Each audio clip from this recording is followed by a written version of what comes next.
Hello, everybody. Today we will be looking at the Bill of Rights. As you watch this PowerPoint video, I want you to think of these questions, and by the end of it, I would like you to be able to answer these questions. They are, why did many Americans demand a Bill of Rights be added to the Constitution? What did the Bill of Rights do to the power of the central government?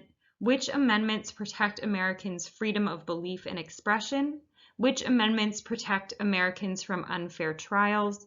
And what other rights would you have added to the Bill of Rights if you had been in charge?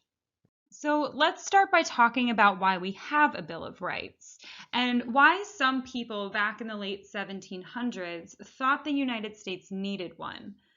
The basic issue here was that many Americans were afraid that the new Constitution, which was written at the Constitutional Convention of 1787, would lead to a tyrannical government. That is, a governmental system where the government had so much power that it could oppress the rights of individuals. Some states, specifically North Carolina and Rhode Island, demanded a Bill of Rights be added before they join in and sign the Constitution. In order to get these states on board, James Madison, who was the leader of Congress at the time, wrote 10 amendments that would limit the power of the central government over states and individuals, and he was able to get these 10 amendments added to the Constitution. And once these amendments are added to the Constitution, the last states join and all 13 of the original colonies sign the Constitution of the United States, and they now become a part of the new United States of America. So now we're going to go through the different amendments that were added by the Bill of Rights and look specifically at what these amendments do to limit the power of the government. It's really important to understand the Bill of Rights for two reasons. The first is that it's important to understand how the United States developed, but it's also really important for you guys to understand your rights and know what the government can and cannot do to you. So we're going to get started with the First Amendment. The First Amendment says, Congress shall make no law respecting an establishment of religion or prohibiting the free exercise thereof, or abridging the freedom of speech or of the press, or the right of the people peaceably to assemble and to petition the government for a redress of grievances. The first part of the First Amendment states that Congress cannot establish an official religion or limit religious practices. This is broken down into two clauses. The first clause is the Establishment Clause, and this prevents the establishment of an official religion. It also creates the separation of church and state. The second clause is the Free Exercise Clause, and this clause gives freedom to practice the religion of your choice, so long as your religion does not infringe on the rights of others. So if you say that your religion requires human sacrifice, you are out of luck. Now, sometimes it can get a little confusing about whether or not a law that was passed has the effect of establishing a singular religion. So, in response to this, the Supreme Court created the Lemon Test. For a law to be considered constitutional under the Establishment Clause of the First Amendment, the law must 1. Have a legitimate secular purpose, 2.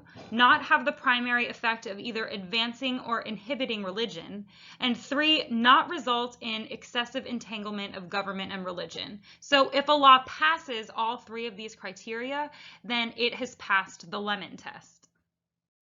Another right guaranteed under the First Amendment is the right to assemble, that is, to protest. There are a few restrictions to this right. First, your protest or assembly must be peaceful, and second, you may need a permit from local government in order to gather, and you have to stay peaceful and follow laws. The First Amendment also guarantees the freedom of the press, meaning that the government cannot censor the press, even if the press is being critical of the government. Like the freedom to assemble, there are limitations to the freedom of the press. 1, the press cannot print national secrets, and 2, they can be sued for libel, which means lies that are harmful to a person's reputation. You are also guaranteed the right to petition under the First Amendment, which means that you can write or call or contact your elected officials to voice your concerns. However, you cannot threaten them. Finally, the First Amendment guarantees your right to the freedom of speech, which means that the government cannot limit your free speech. There are, however, a few notable exceptions, the first being Schenck versus the United States. Schenck versus the United States is a famous Supreme Court case in which Charles Schenck and Elizabeth Baer were convicted under the 1917 Espionage Act for mailing leaflets that encouraged men to resist the military draft.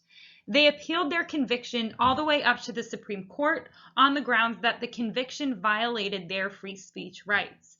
However, the Supreme Court upholds their convictions, ruling that speech that creates a clear and present danger by encouraging violence or insurrection or endangering national security is not speech that is protected under the First Amendment. This results in limiting your rights to yell things like fire in a crowded movie theater because it endangers people. Another famous Supreme Court case about the freedom of speech is Tinker versus Des Moines. In Tinker versus Des Moines, a public school district in Iowa suspended 3 teenagers for wearing black armbands at school to protest the Vietnam War. Their families filed suit, and in 1969, the case reached the Supreme Court. The court ruled that the school district had violated the students' free speech rights. The armbands were a form of symbolic speech, which the First Amendment protects. So now we have the Second Amendment. The Second Amendment states that a well-regulated militia, being necessary to the security of a free state, the right of the people to keep and bear arms shall not be infringed. Basically, the Second Amendment is saying that people have a right to own weapons because the militia is necessary for public safety. Now remember, the militia is this sort of voluntary military organization that most towns and villages in the 1700s set up for their own protection. Now, this is an important amendment to consider because a lot of Americans view this amendment as giving them the right to own guns. But I have a few questions for you to consider. Now that militias are no longer common in the United States, does this rule still apply? And does this amendment secure Americans the right to own any kind of weapon or only certain kinds of weapons? Think, for example, about what guns were like back in the 1700s when this amendment was written. There were these old-fashioned muskets that you had to pack with gunpowder and fire one shot at a time. So, does this amendment protect Americans' rights to modern guns that can fire many bullets in a matter of seconds? And does it protect Americans' rights to own really powerful weapons like grenades or rocket launchers or bombs? So these are some really important questions to consider, and it doesn't say in the Constitution where these limits are. The Third Amendment in the Bill of Rights states, "No soldier shall, in time of peace, be quartered in any house without the consent of the owner, nor in time of war, but in a manner to be prescribed by law." Basically, this amendment is saying, hey, America, remember when the British soldiers got to sleep in your town and you paid for it? Well, that won't happen anymore, mostly. So the Fourth Amendment says the right of the people to be secure in their persons, houses, papers, and effects against unreasonable searches and seizures shall not be violated, and no warrants shall issue but upon probable cause, supported by oath or affirmation, and particularly describing the place to be searched and the person or things to be seized. Basically, the main takeaway for the Fourth Amendment is that the government can't just take your stuff. Instead, they have to have a good reason, which is known as probable cause, and then they have to get a search warrant. Once the government has probable cause and a search warrant, they can go into your home and take your stuff as they please. A famous Supreme Court case that has to do with the Fourth Amendment is Mapp versus Ohio. In Mapp versus Ohio, Dalry Mapp was convicted of possessing obscene materials after an admittedly illegal police search of her home for a fugitive. She appealed her conviction all the way up to the Supreme Court, arguing that they did not have a search warrant for the obscene material, so they couldn't arrest her for it. The Supreme Court decided that all evidence obtained by searches and seizures in violation of the Fourth Amendment is inadmissible in a state court. That meant that her conviction was overturned because the police came into her house looking for a fugitive, not obscene material. Now let's take a look at the Fifth Amendment. Now, this one is crazy because it has 8 different rights crammed into one big run-on sentence, so get ready. The Fifth Amendment says, no person shall be held to answer for a capital or otherwise infamous crime unless on a presentment or indictment of a grand jury, except in cases arising in the land or naval forces or in the militia when in actual service in time of war or public danger. Nor shall any person be subject for the same offense to twice put in jeopardy of life or limb, nor shall be compelled in any criminal case to be a witness against himself, or be deprived of life, liberty, or property without due process of law, nor shall private property be taken for public use without just compensation. Basically, what you need to know about the Fifth Amendment is that it protects the rights of the accused. The first part of the Fifth Amendment says that a grand jury has to indict you before you can be put on trial for a capital crime. An indictment is basically like a little mini trial that happens before the real trial, where people get together and decide if there's enough evidence to take you to trial. This is so that you're protected against getting put on trial for something that there's really no way you possibly did. The second part of the Fifth Amendment is your protection against double jeopardy, which is the idea that you can only be put on trial once for each crime. So if you were acquitted of murder, but there was later evidence to suggest that you were in fact the murderer, you can't be put on trial for something that you were already acquitted for. So I guess you're getting off scot-free. The third part of the Fifth Amendment is your right against self-incrimination. You do not have to testify against yourself. You do not have to give evidence against yourself. You have the right to plead the Fifth, or you have the right to remain silent.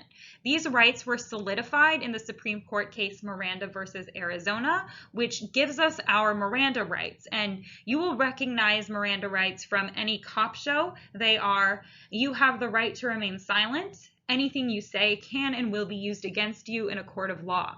You have the right to an attorney. If you cannot afford an attorney, one will be provided for you. The Fifth Amendment also says that you cannot lose your rights until you are found guilty of a crime. Finally, the Fifth Amendment says that the government cannot take private property for public use, things like parks and roads, without paying fairly for it. The Sixth Amendment states, in all criminal prosecutions, the accused shall enjoy the right to a speedy and public trial by an impartial jury of the state and district wherein the crime shall have been committed, which district shall have been previously ascertained by law, and to be informed of the nature and cause of the accusation, to be confronted with the witnesses against him, to have compulsory processes for obtaining witnesses in his favor, and to have assistance of counsel for his defense. The Sixth Amendment is often called the Speedy Sixth because it guarantees you the right to a speedy trial.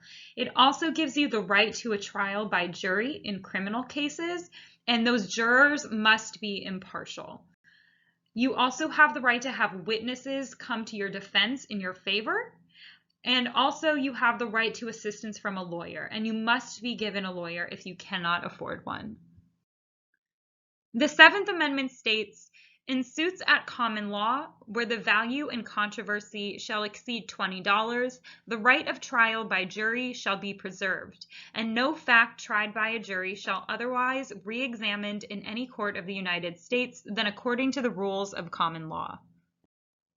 Basically, what this means is you have the right to a trial by jury in civil cases dealing with significant sums of money, and all decisions reached through the legal process cannot be raised again.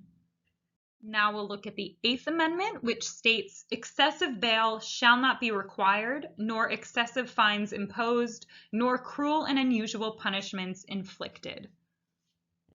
What you need to know about the Eighth Amendment is that it protects you from cruel and unusual punishment. It states that punishments should not be excessive or unreasonable. Often punishments are left up to the judge's discretion, but there's a rule of thumb for dealing with punishments. The punishment has to fit the crime. You can't sentence someone to death row for a speeding ticket. The other part of the Eighth Amendment states that there should be no excessive bail, that the defendant should be able to afford to pay bail. What bail is if you're arrested for a crime, you can pay a certain amount of money and they will let you go, as long as you promise to come back for the trial. And if you show up at the trial, you get all of that money back. So bail is a way of giving you some freedom while you're on trial, but making sure that you don't skip town. A question that we should be considering, though, is what does excessive mean and who defines it? How much of a punishment is fair, and when does it become excessive? The Ninth Amendment states that the enumeration in the Constitution of certain rights shall not be construed to deny or disparage others retained by the people. What you need to know about the Ninth Amendment is that just because other rights are not listed in the Constitution or in the Bill of Rights does not mean that these rights do not exist. And last but not least, the 10th Amendment. The 10th Amendment states that the powers not delegated to the United States by the Constitution, nor prohibited by it to the states, are reserved to the states respectively or to the people. What this means is all powers not specifically granted to the United States government or denied to the states by the Constitution belong to the states or to the individuals. If the Constitution doesn't talk about it, then it's up to the states or the people to figure it out, not the federal government.